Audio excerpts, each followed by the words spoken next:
Hello everyone, कैसे हैं आप सभी। तो आप लोग का स्वागत करती हूँ मैं आपके अपने ही चैनल फटाफट एजुकेशन में आप सभी का। तो आशा करती हूँ कि आप लोग किसी ना किसी एग्ज़ाम का प्रिपरेशन कर रहे होंगे और आप झारखंड से हैं तो झारखंड जीके बहुत ज़्यादा महत्वपूर्ण हो जाता है। ठीक। तो मैं ये सेशन लेके आती रहती हूँ आती हूँ। और इसमें हम लोग पाँचवें चैप्टर में पहुँच गए हैं। जो पाँचवा चैप्टर का जो ये है, उसका जो नाम है वो है प्रागैतिहासिक काल में झारखंड। और इससे रिलेटेड क्वेश्चन आते हैं। और आपको पता ही है कि सब्जेक्टिव पढ़ा के मैं ऑब्जेक्टिव के भी कुछ क्वेश्चन कराती ही हूँ। इसलिए आप लोग ये ध्यान में रखिएगा बात। और आप लोग सेशन को लाइक सब्सक्राइब शेयर कर दीजिएगा, ताकि आप ही लोग के हाथ में है। जो शेयर कीजिएगा वो बहुत ज़्यादा से ज़्यादा उस स्टूडेंट के लिए हेल्पफुल रहेगा जो स्टूडेंट के पास वीडियो नहीं पहुंच पा रहे हैं, जिसको जानकारी उतना नहीं है। तो ये वीडियो उनके लिए बहुत ज़्यादा रामबान और हेल्पफुल हो सकता है। तो आप लोग प्लीज़ प्लीज़ प्लीज़ इस सेशन को लाइक सब्सक्राइब शेयर कर दीजिएगा, अधिक से अधिक कर दीजिएगा। ठीक। तो अब मैं शुरू करूँगी आप लोग के लिए ये वाला चैप्टर। तो देखिए, फर्स्ट में है कि वह काल जिसके लिए कोई लिखित साक्ष्य उपलब्ध नहीं है, बल्कि पूर्णतः पुरातात्विक साक्ष्यों पर निर्भर रहना पड़ता है, उसे प्रागैतिहासिक काल कहते हैं। तो प्रागैतिहासिक काल में पूरा पाषाण है, मध्य पाषाण है और नवपाषाण है। ठीक। तो देखिए, पूरा पाषाण में क्या हुआ था। पूरा पाषाण में ना ही लिखित साक्ष्य मिले थे और ना ही पढ़ा गया था पुरातात्विक में, पूरा पाषाण में। वहाँ मध्य पाषाण में देखते हैं तो लिखित तो साक्ष्य मिलते हैं, लेकिन पढ़ा नहीं जा सका। ठीक। मध्य पाषाण में। जबकि नव पाषाण में देखते हैं तो नव पाषाण नहीं, सॉरी, जबकि ये प्रागैतिहासिक काल में तो किसी में भी नहीं पढ़ा गया था और लिखा गया था। लेकिन देखिए, तीन है, एक प्रागैतिहासिक काल, और एक है आद्य ऐतिहासिक काल, और एक है ऐतिहासिक काल। तो ये तीनों तो आप लोग हिस्ट्री में पढ़े ही होंगे। तो जो प्रागैतिहासिक काल है तो उसमें ना ही लिखा गया था ना ही पढ़ा गया था। तो उसमें क्या होता था, भाव चित्रात्मक होता था। ठीक। वो एक छोटा मोटा पेंटिंग बना दिया जाता था और पेंटिंग से ही आप समझ जाएंगे कि पेंटिंग के जरिए से वो क्या दर्शाया गया है। तो उसमें लिखित साक्ष्य नहीं मिले हैं। तो देखिए, दूसरे नंबर पर आते हैं हम लोग आद्य ऐतिहासिक काल। तो आद्य ऐतिहासिक काल में लिखा तो गया था, लेकिन पढ़ा नहीं जा सका। तो उसको अभी तक पढ़ा नहीं जा सका है। तो उस श्रेणी में हम लोग आद्य ऐतिहासिक काल रखते हैं। जैसे प्रोटो हिस्ट्री नाम है उनका इंग्लिश में। और जैसे इसी में आद्य ऐतिहासिक काल में वैदिक सभ्यता और सिंधु घाटी सभ्यता दोनों आते हैं। ठीक। और जबकि मैं और इसमें प्रागैतिहासिक काल में इसमें पूरा पाषाण, नव पाषाण और मध्य पाषाण ये आते हैं। और फिर ऐतिहासिक काल में क्या होता है, उसमें लिपि भी है, पढ़ा भी जा सका है और लिखा भी जा सका है। ठीक। तो उसको हम लोग ऐतिहासिक काल कहते हैं। इतना तो बात आप लोग समझ गए। तो प्रागैतिहासिक काल में तो आप लोग भी पता होगा कि प्रागैतिहासिक काल जो है तो उसमें पूरा पाषाण, मध्य पाषाण और नव पाषाण तीन पोस्ट है। और उसमें पूरा मध्य पाषाण में क्या हुआ था, उसमें ताम्र काल का उद्भव हुआ था। तो इसमें ताम्र पाषाण, तांबा का बर्तन यूज होने लगा, तांबा का बहुत ज़्यादा बर्तन यूज होने लगा। और नव पाषाण में ही कांस्य का हो गया यूज, धीरे धीरे करके कांसा भी बनने लगा। तो उसको कांस्य युग कहते हैं। और धीरे धीरे नव पाषाण में ही लोहा जो होता है उसका भी वो भी शुरू हो गया बनना। तो इसीलिए इसको नव पाषाण में कहते हैं। तो नव पाषाण की श्रेणी में हम लोग अगर देखें तो नव पाषाण में ताम्र पाषाण, कांस्य युग और लोह युग तीन आते हैं। जबकि पूरा पाषाण में होता है निम्न पाषाण, मध्य पाषाण और एक निम्न पाषाण, मध्य पाषाण और एक है नव पाषाण। ठीक। तो ये है नौ पूरा पाषाण, मध्य पूरा पाषाण और पूरा पाषाण। ठीक। तो ये है तीन। और इसमें जबकि देखिए, इसमें क्या हुआ था, इसमें वही बताई मैं प्रागैतिहासिक काल में कि इस काल में लिखित साक्ष्य नहीं उपलब्ध था और इसको पढ़ा भी नहीं जा सका। सिर्फ क्या हुआ कि जो पुराना जो सामान है, जिसको हम लोग पुरातात्विक साक्ष्य बोलते हैं, उसी पे निर्भर रहना पड़ा था। उसी को हम लोग प्रागैतिहासिक काल कहते हैं। ठीक। तो अब आगे चलते हैं इसमें पूरा पाषाण में। तो पूरा पाषाण में क्या हुआ, इसका कालखंड 25 लाख ईसा पूर्व से 10,000 ईसा पूर्व तक माना गया। तो पूरा पाषाण का कब माना गया? 25 लाख ईसा पूर्व से 10,000 ईसा पूर्व तक इसका कालखंड माना गया। ठीक। और इसी काल में लोग आकेठक, शिकारी और खाद्य संग्रहक जैसे क्या होता था कि शिकार करते थे, और उसी में क्या होता था कि उस टाइम में थोड़ा आदि मानव टाइप में ही थे। तो उस टाइप में क्या हुआ कि शिकार किए, और शिकार करके वो खाद्य संग्रहक मतलब उसको इकट्ठा धीरे धीरे करके, और सिर्फ शिकार काल, और जब आदमी धीरे धीरे करके उसको जब बुद्धि होने लगा, ज्ञान की प्राप्ति होने लगी, तो उसको इधर उधर भटकते रहते थे। और जब उसको ज्ञान का प्राप्ति हुआ तो वो क्या किए, खाद्य को कुछ कुछ इकट्ठा करके और वो समय के अनुसार अपना भोजन एकत्रित करते थे और उसी में वो चलाते थे। ठीक। और इस काल में क्या हुआ, इसी काल में कृषि का ज्ञान नहीं था। इस काल में क्या हुआ था कि कृषि का ज्ञान नहीं था। जाहिर सी बात है, वो इधर उधर खाली शिकार करते थे और किसी तरह अपना सिर्फ पेट भरते थे, तो वो आखेटक कहलाते थे। और फिर इसमें कुछ भी ज्ञान नहीं था जो कृषि करते। करने के लिए तो अस्थायी निवास भी चाहिए, तो ही तो कृषि होगा। तो वो तो भटकते थे बस, इधर से उधर उधर से इधर।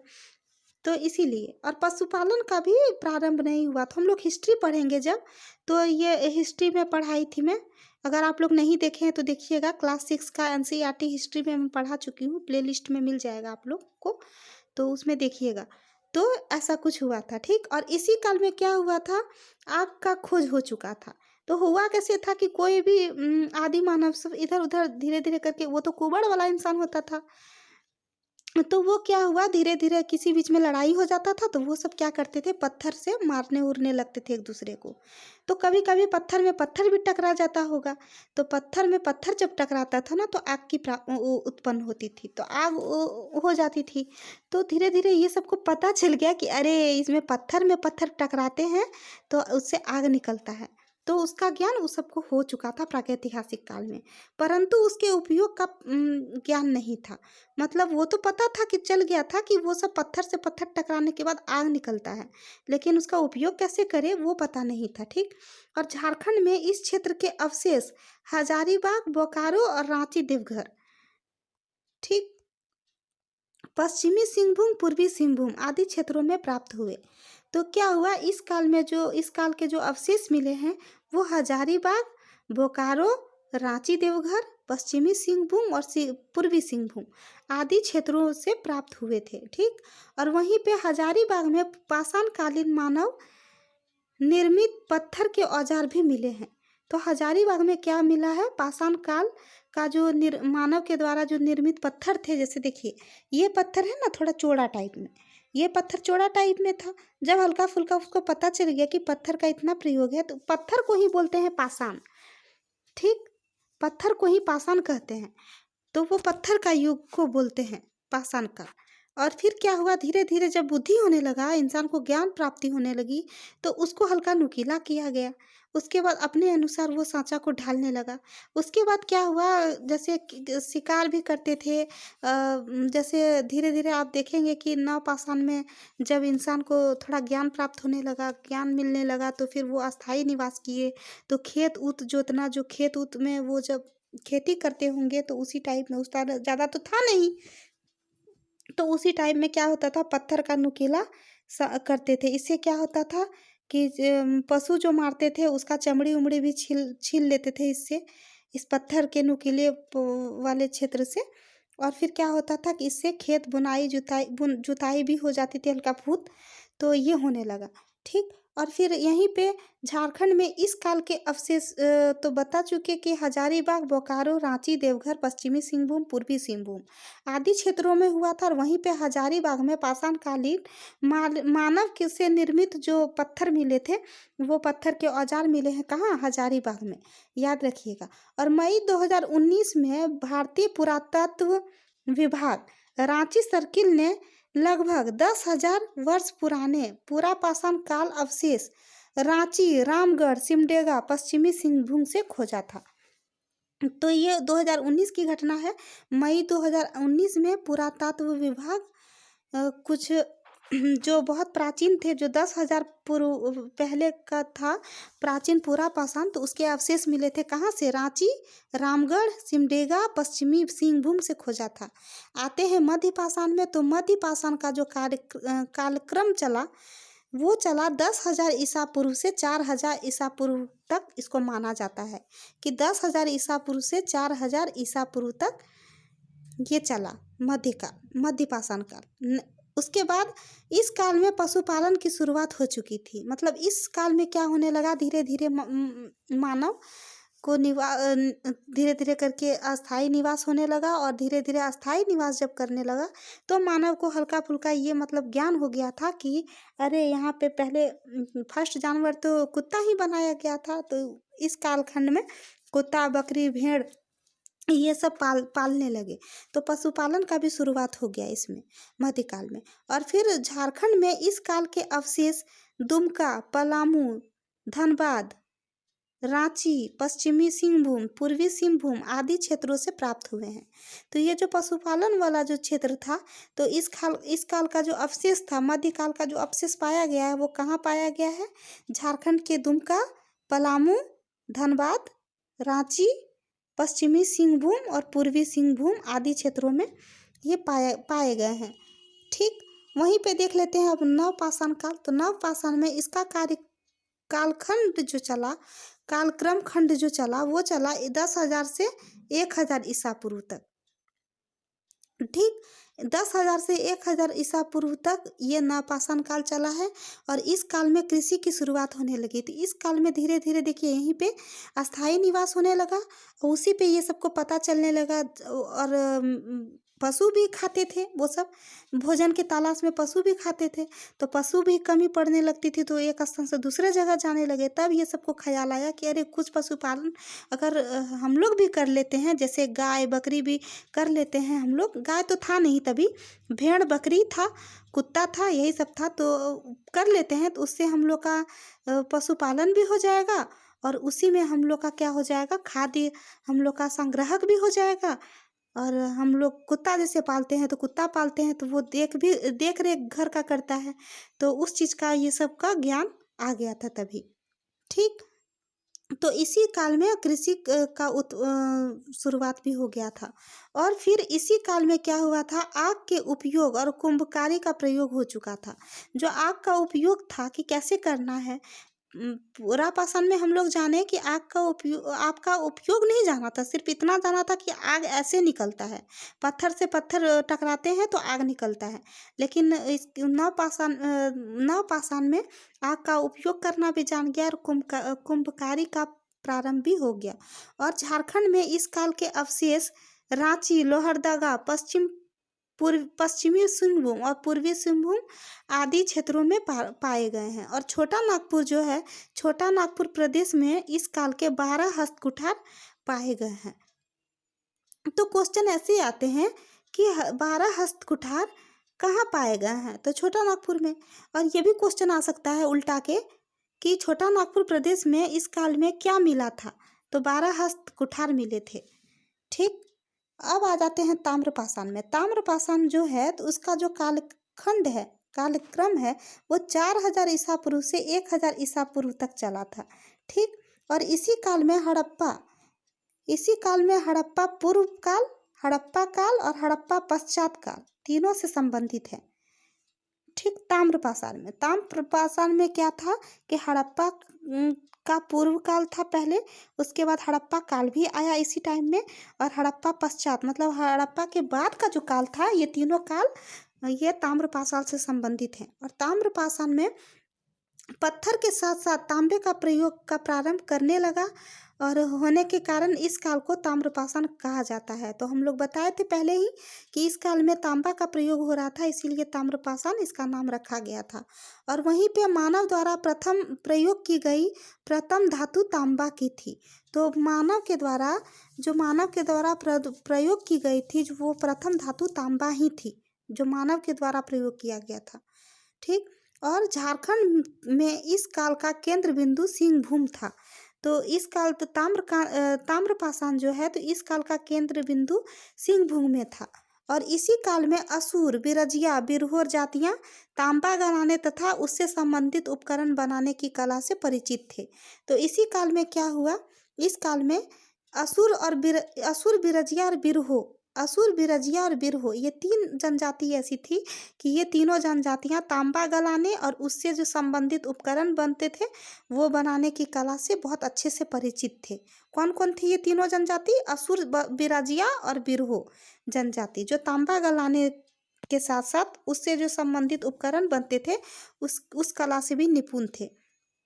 नेक्स्ट पॉइंट पर चलते हैं। झारखंड के कई स्थानों से तांबा की कुल्हाड़ी और हजारीबाग से 12 गंडा और तांबे की 49 खानों के अवशेष प्राप्त हुए हैं। तो झारखंड में कई स्थानों से तांबा का कुल्हाड़ी मिला है और हजारीबाग, स्पेशली हजारीबाग से 12 गंडा से तांबे की 49 खानों के अवशेष प्राप्त हुए हैं। तो हजारीबाग में 12 गंडा मिला है और तांबे का 49 खानों के अवशेष मिले हैं। कहाँ? हजारीबाग में। ठीक, आते हैं हम लोग अब ताम्रपाषाण में। ताम्रपाषाण में क्या हुआ था? ताम्रपाषाण या तांबा युग, ठीक, ये दोनों नाम है इसका। इस युग में तांबा से निर्मित उपकरणों का प्रयोग शुरू हो गया था। तो ऊपर चर्चा की हम लोग। और फिर देखिए, इस युग में असुर, बिरजिया, बिरहोर जनजाति के द्वारा तांबा के खानों से अयस्क निकालकर उसे गलाकर विभिन्न उपकरणों का निर्माण किया जाता था। तो ये बताई मैं ऊपर कि असुर जनजाति, बिरजिया जनजाति और बिरहोर जनजाति, ये तीनों जनजातियां क्या करते थे? तांबा के खानों से अयस्क निकालते थे और उसे गलाकर और विभिन्न मतलब तरह तरह के उपकरण का निर्माण किया जाता था। आते हैं अब कांस्य युग में, छठा नंबर। तो कांस्य युग में इस युग में तांबे में टीन मिलाकर कांसा निर्मित किया जाता था। क्या होता था कि तांबा का तो हो चुका, तो तांबा में थोड़ा सा टीन मिला देता था मात्रा के अनुसार, तो उससे क्या हुआ? कांसा निर्मित बनने लगा। तांबा से अब कांसा ये सब बनाने का प्रयोग करने लगा। तो तांबा में टीन मिला दिया और फिर कांसा निर्मित किया, उसके बने उपकरणों का प्रयोग किया जाता था। ठीक, और उससे जो बनते थे उपकरण, जो सामान बनाते थे, तो वो यूज करने लगा उस टाइम में। उसको कांस्य युग कहा जाता है। पहले ताम्र युग था, उसके बाद कांस्य युग आया। तांबा में टीन मिलाया गया तो कांसा का निर्माण हुआ और वही कांसा का उपयोग अब होने लगा। तो छोटा नागपुर क्षेत्र के असुर जनजाति, जो झारखंड की प्राचीनतम जनजाति, मतलब झारखंड का सबसे प्राचीन जनजाति ही असुर है, ये बता चुकी हूँ। और बिरजिया जनजाति को कांस्य युगीन औजारों का प्रारंभकर्ता माना जाता है। तो देखिए, जो ताम्रपाषाण था, तो ताम्रपाषाण जो था, ताम्रपाषाण में क्या हुआ कि उसमें बिरजिया, बिरहोर जनजाति और असुर जनजाति, ये तीनों मिलकर ताम्र का यानी तांबा का निकाला। ये तांबा को बनाया गया। ये मानव के द्वारा ये तीनों जनजाति बहुत पहले के थे और ये तांबा से बहुत अच्छे से परिपूर्ण थे। कैसे बनाया जाता है, किस सांचे में ढाला जाता है। लेकिन अब क्या हुआ? असुर जनजाति और बिरजिया जनजाति, इसमें बिरहोर जनजाति कहीं नहीं है। ये झारखंड के प्राचीनतम जनजाति है असुर जनजाति, और इसके द्वारा कांस्य युग औजारों का प्रारंभकर्ता माना जाता है। यानी कहा जाता है कि कांस्य युग जो चला, ये असुर जनजाति और बिरजिया जनजाति के द्वारा ही माना गया। लोह युग में आते हैं, तो इस युग में क्या हुआ? लोहा से बने उपकरणों का प्रयोग किया जाता था। मतलब इससे पहले लोहा नहीं था, और इस युग में धीरे धीरे करके अब मानव द्वारा निर्मित लोहा से बना उपकरण का प्रयोग किया जाने लगा। और वहीं पे झारखंड के जो असुर जनजाति हैं और बिरजिया जनजाति हैं, ये दोनों जनजाति को लोह से निर्मित औजारों का प्रारंभकर्ता माना जाता है, यानी असुर या बिरजिया।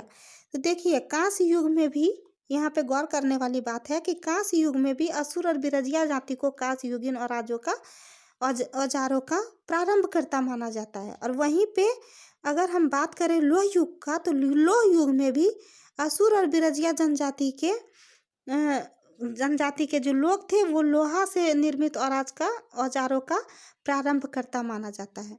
और असुर बिरजिया जनजाति ने उत्कृष्ट लोह तकनीक का विकास किया था। असुर और बिरजिया जाति दोनों जाति मिलकर क्या किया था? उत्कृष्ट लोहा, मतलब शुद्ध लोहा, अच्छा लोहा का तकनीक विकास किया था और इस युग में झारखंड का संपर्क सुदूर विदेशी राज्यों से भी था। मतलब क्या हुआ था, सुदूर एक बहुत विदेशी राज्य था। तो इस युग में क्या हुआ, झारखंड का संपर्क सुदूर विदेशी राज्यों से भी था और झारखंड से में निर्मित लोहे को इस युग में मेसोपोटामिया, जो मिस्र की धातु, मिस्र की जो मम्मी जहाँ प्रचलित है वहाँ भी भेजा जाता था। मतलब क्या हुआ, इस युग में झारखंड से संपर्क एक विदेशी राज्य से भी था और इस झारखंड में जो निर्मित लोहा जो उत्पन्न हुआ, निर्मित हुआ, इस युग में मेसोपोटामिया तक भी भेजा जाता था, जहाँ दशमिक में इस लोहे से तलवार का निर्माण किया जाता था। ये लोहा भेजा जाता था वहाँ तक और वहाँ पे क्या करता था, दशमिक में लोहे से तलवार, दशमिक कारखाना का नाम होगा, तो वहीं पे लोहे का तलवार का निर्माण किया जाता था। कहाँ, मेसोपोटामिया में। तो यहीं तक का था आज का क्लास और ये दो पार्ट में विभाजित है। तो फर्स्ट पार्ट ये है और सेकंड पार्ट आने वाला है। तो आप लोग प्लीज़ प्लीज़ प्लीज़ अच्छे से प्यार दीजिए, लाइक सब्सक्राइब शेयर कीजिए, मन लगा के पढ़िए। मिलते हैं अगले सेशन में। Thank you.